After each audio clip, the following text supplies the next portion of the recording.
Amiche e amici di Sport di Più, buongiorno e ben ritrovati. Appuntamento con Colazione Con. Questa mattina siamo per il terzo appuntamento con il presidente del CONI Veneto, professor Dino Ponchio. Buongiorno, professor Ponchio. Buongiorno a lei e a tutti.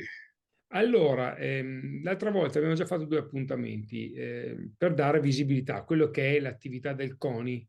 La scorsa volta abbiamo parlato di due sportelli gratuiti che il CONI mette a disposizione delle società sportive. Quest'oggi presentiamo gli altri tre. Però prima di presentare questi ultimi tre sportelli, direi di fare un piccolo focus su quello che è stato Sport Expo, la Fiera dello Sport di Verona, al quale il CONI e Veneto ha partecipato e ha dato il suo contributo in termini di, ovviamente, rappresentanza, ma anche di comunicazione. Professore, cosa ne pensa? Ma una grande occasione di incontro, una grande occasione di sport, un momento anche di sintesi di quello che fanno tutte le organizzazioni sportive regionali, le federazioni, le discipline associate, gli enti di promozione, le benemerite, insomma tutto il grande popolo dello sport, CONI compreso, ma questa volta compresa anche la Regione Veneto che designata, ha preso il titolo di Regione Europea dello Sport. Finalmente devo dire che con soddisfazione la sensibilità, cioè i cordoni della borsa tradotti della regione, quest'anno sono stati molto molto aperti, quindi siamo soddisfatti, abbiamo fatto due convegni con loro, ma aggiungo anche, non vorrei mai che si pensasse che il CONI fa solo gli sportelli. Gli sportelli sono una delle tantissime attività che fa il CONI, magari partendo dagli sportelli, poi vediamo qual è il CONI di servizio e al servizio del mondo dello sport regionale che ho inteso mettere a punto in questo quadriennio. Assolutamente sì, quello degli sportelli forse è un po' la novità, nel senso quella l'attività un po' meno conosciuta, ma poi faremo i focus successivamente. Poi, Presidente, una cosa volevo segnalare e far vedere ai nostri spettatori questo opuscolo che è stato creato in occasione di Sport Expo, un piccolo vademecum dove ci sono proprio i riferimenti e gli spunti per contattare il CONI e per chi non lo sapesse, per conoscere meglio tutta l'attività appunto che il CONI regionale con i CONI provinciali sviluppa su tutta la nostra regione. Quindi un opuscolo che prossimamente verrà messo scaricabile online sul sito di Sport di Più, ma anche sui canali del CONI regionale, quindi un'opportunità in più per far conoscere appunto l'attività. Adesso io direi di andare assolutamente a presentare gli sportelli che mancano. Allora, mi sono segnato la scorsa volta la gestione delle SD e il CAF, e questa volta presentiamo gli ultimi tre, quindi alimentazione, psicopedagogico e impianti sportivi. Io direi di partire dallo sportello dedicato agli impianti sportivi, una tematica sempre Sì. molto sensibile. Beh, tra l'altro, agganciandomi a quello che dicevo prima, la Regione quest'anno ha moltiplicato per 8 i finanziamenti al mondo dello sport e quindi siamo passati da 1,8 milioni a 27 milioni eh, eh, a disposizione. Di questi 23 o 20, 24 anzi sono a disposizione per la messa per l'impiantistica sportiva, non tanto e non solo per quegli impianti nuovi o da costruire per supportare i costi di costruzione, ma soprattutto per le messe a norma. Quindi buon intervento, ma quello che mi piace sottolineare è che eh, una parte del finanziamento destinato allo sport dalla regione è andato allo sport praticato, che era importantissimo, e quindi siamo su oltre i 2 milioni, 2 milioni e mezzo per la pratica sportiva, e questo darà un certo aiuto al mondo dello sport messo in grande crisi da questa, lo continuo a battere il tasto, ma da questa pessima riforma dello sport. Direi di sì, direi proprio di Per sì. quanto riguarda gli sportelli, gli impianti sono il SIS, Servizio di Impianti Sportivi, più che uno sportello, è proprio un servizio.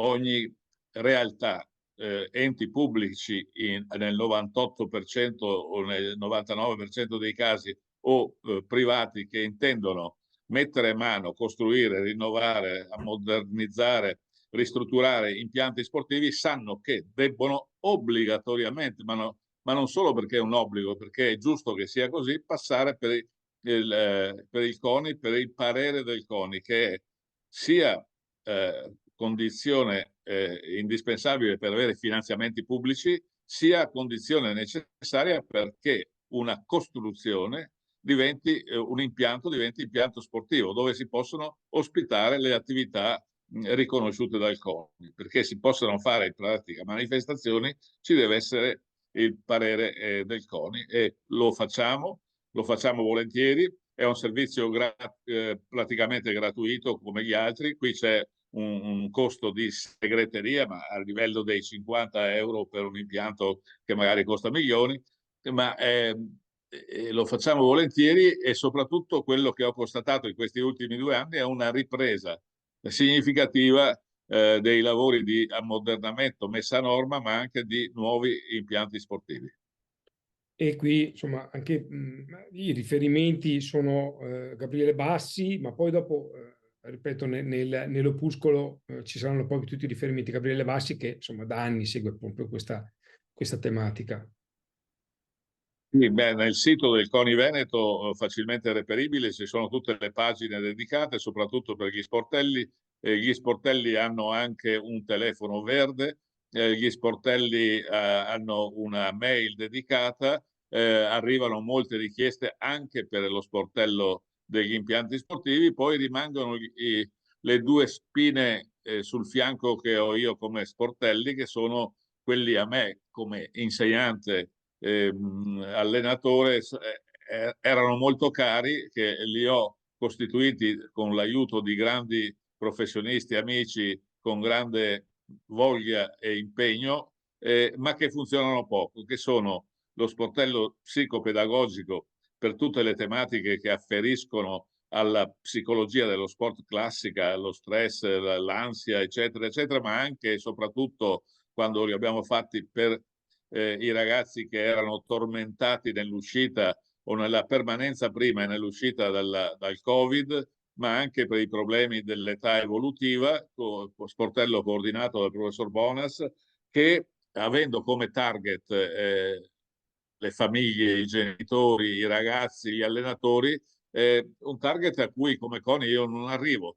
Per questo sportello, come quello successivo, io posso attivare le organizzazioni sportive, mando tutto ai presidenti delle federazioni, degli enti di promozione delle discipline associate, con preghiera di diramare alle loro società affiliate le informazioni, ma a valle neanche loro riescono ad arrivare agli atleti, ai genitori, fanno fatica, per cui per questo sportello ci sono poche domande, però esiste, è un grande servizio, ha una grande potenzialità. Chi lo scopre ne rimane in qualche modo affascinato, e accanto a quello successivo, che è il quinto, ha come alimentazione, coordinato niente meno che dal prorettore dell'Università di Padova, Antonio Paoli, esperto in materia.